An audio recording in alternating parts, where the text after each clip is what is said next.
ನಮಸ್ಕಾರ ಆತ್ಮೀಯರೇ, ಹೇಗಿದ್ದೀರಾ? ಇವತ್ತು ನಾನು ಮಹಿಳೆಯರು ಯಾವ ಕೆಲಸಗಳನ್ನು ಮಾಡಬೇಕು, ಯಾವ ಕೆಲಸಗಳನ್ನು ಮಾಡಬಾರ್ದು ಅನ್ನೋದ್ರ ಬಗ್ಗೆ ಒಂದಿಷ್ಟು ಮಾಹಿತಿಯನ್ನು ನೀಡ್ತಾ ಇದ್ದೇನೆ. ಮಹಿಳೆಯರು ಕೆಲವು ಕೆಲಸಗಳನ್ನು ಮಾಡಬಾರ್ದು ಅನ್ನೋ ನಿಯಮ ಹಿಂದೂ ಧರ್ಮದಲ್ಲಿದೆ. ಆ ಕಾರಣಕ್ಕಾಗಿಯೇ ಹೆಣ್ಣು ಮಕ್ಕಳು ಮೊದಲು ಎದ್ದು ಮನೆ ಕೆಲಸದಲ್ಲಿ ತೊಡಗಬೇಕು, ಪೂಜೆ ಪುನಸ್ಕಾರ ಮಾಡಬೇಕು ಅಂತ ಹಿಂದೂ ಧರ್ಮದಲ್ಲಿ ನಿಯಮವನ್ನು ಮಾಡಿರ್ತಾರೆ. ಈ ನಿಯಮ ಅನುಸರಿಸದೇ ಇದ್ದಲ್ಲಿ ಆಕೆ ಜೀವನದಲ್ಲಿ ಎಂದಿಗೂ ಯಶಸ್ಸು ಕಾಣಲು ಸಾಧ್ಯವೇ ಆಗೋದಿಲ್ಲ. ಹಾಗಾದರೆ ಮಹಿಳೆಯು ಯಾವ ಕೆಲಸ ಮಾಡಬಾರ್ದು ಅಂತ ತಿಳ್ಕೊಳ್ಳೋಣ. ಮೊದಲನೇದಾಗಿ ಇಂಥ ಸಮಯದಲ್ಲಿ ಮಲಗಬಾರ್ದು. ಹೆಣ್ಣು ಮಕ್ಕಳು ಬೆಳಿಗ್ಗೆ ಸೂರ್ಯೋದಯವಾಗುವ ಮುನ್ನ ಏಳಬೇಕು, ಸೂರ್ಯಾಸ್ತದ ಸಮಯದಲ್ಲಿ ಮಲಗಬಾರ್ದು ಅನ್ನೋ ನಿಯಮ ಇದೆ. ಹಾಗೆ ಮಲಗಿದರೆ ಮಹಿಳೆಯ ಮಾನಸಿಕ ನೆಮ್ಮದಿ ಹಾಳಾಗುತ್ತೆ ಮತ್ತು ಮನೆಯಲ್ಲಿ ಜಗಳವಾಗುತ್ತೆ.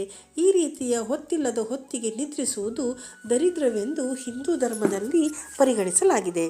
ಎರಡನೇದಾಗಿ ಮನೆಯನ್ನು ಸ್ವಚ್ಛವಾಗಿ ಇರಿಸಿಕೊಳ್ಬೇಕು. ಮನೆಯನ್ನು ಸದಾ ಸ್ವಚ್ಛವಾಗಿ ಇರಿಸ್ಕೊಳ್ಬೇಕು.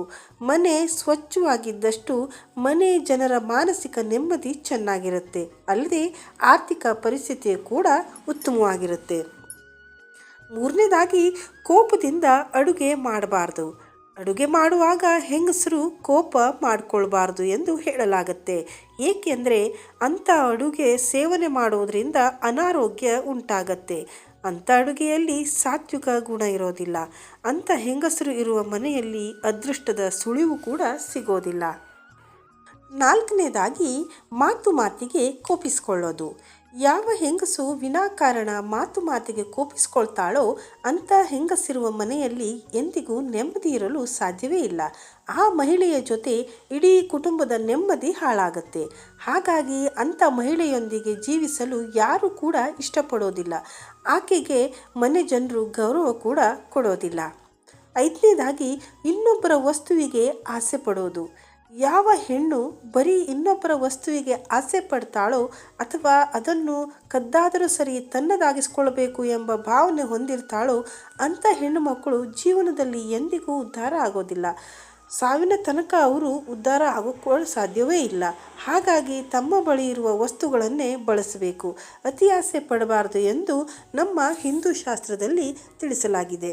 ಈ ಎಲ್ಲ ವಿಷಯಗಳನ್ನು ಗಮನದಲ್ಲಿಟ್ಟುಕೊಂಡು ನಮ್ಮ ಮನೆಯ ಅಭಿವೃದ್ಧಿಗೆ ಯಾವ ರೀತಿಯಾಗಿ ಇರಬೇಕು ಅನ್ನೋದನ್ನು ನಾವು ಹೆಂಗಸರು ಲಕ್ಷ್ಯದಲ್ಲಿಟ್ಟುಕೊಂಡು ಅದರ ಪ್ರಕಾರ ನಡೆದರೆ ಮನೆಯಲ್ಲಿ ಲಕ್ಷ್ಮೀ ದೇವಿ ಸದಾ ನೆಲೆಸ್ತಾಳೆ. ಆ ಲಕ್ಷ್ಮೀ ದೇವಿಯ ಕೃಪೆ ನಮ್ಮಲ್ಲಿ ಸದಾ ನೆಲೆಸಿರುತ್ತೆ. ನಿಮಗೂ ಕೂಡ ಹಾಗೆ ಆಗಿರಲಿ ಎಂದು ಭಾವಿಸುತ್ತಾ ಈ ವಿಡಿಯೋ ನಿಮಗೆ ಇಷ್ಟ ಆಯಿತು ಅಂದರೆ ಈ ವಿಡಿಯೋಗೊಂದು ಲೈಕ್ ಮಾಡಿ, ಶೇರ್ ಮಾಡಿ, ಹಾಗೆ ಕಮೆಂಟ್ ಕೂಡ ಮಾಡಿ.